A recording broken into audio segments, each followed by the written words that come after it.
SSC তথা school service commission দপ্তরের সামনে শিক্ষক নিয়োগের দাবিতে সোমবার থেকে শুরু হওয়া আন্দোলন রাতেই উত্তপ্ত হয়ে ওঠে। রাত গভীর হতেই আন্দোলনকারীদের চরম দুর্ভোগের মধ্যে পড়তে হয়।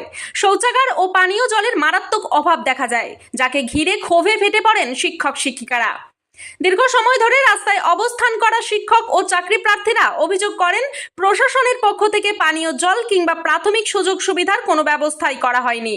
একজন আন্দোলনকারী জানান, রাত ভোর এখানে বসে আছি, এক ফোঁটাও পানি জোটেনি। মানবাধিকারের চরম লঙ্ঘন হচ্ছে আমাদের সঙ্গে।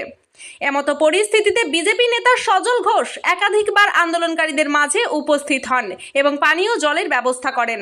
তাকে বোতল ও জলের জার নিয়ে আন্দোলনকারীদের মধ্যে বিতরণ করতে দেখা যায়, যা সাময়িক স্বস্তি দেয় অনেককেই। একই সময়ে আন্দোলনকারীদের সমর্থনে এসেছিলেন জুনিয়র ডাক্তারদের একটি প্রতিনিধি দল।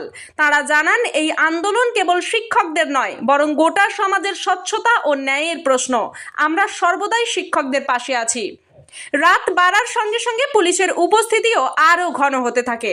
যদিও শান্তিপূর্ণভাবেই পরিস্থিতি নিয়ন্ত্রণে রাখার চেষ্টা করা হয়, তারপরেও রাত প্রায় 1টার দিকে আন্দোলনকারীদের সঙ্গে পুলিশের সামান্য ধস্তাধস্তির ঘটনা ঘটে।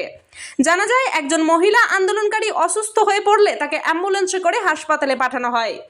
আন্দোলনকারীরা পরিষ্কার ভাষায় জানিয়ে দেন, যতদিন না এসএসসি যোগ্য ও অযোগ্য প্রার্থীদের পূর্ণাঙ্গ তালিকা প্রকাশ করছে, ততদিন আন্দোলন চলবে এবং আরও তীব্র আকার ধারণ করবে।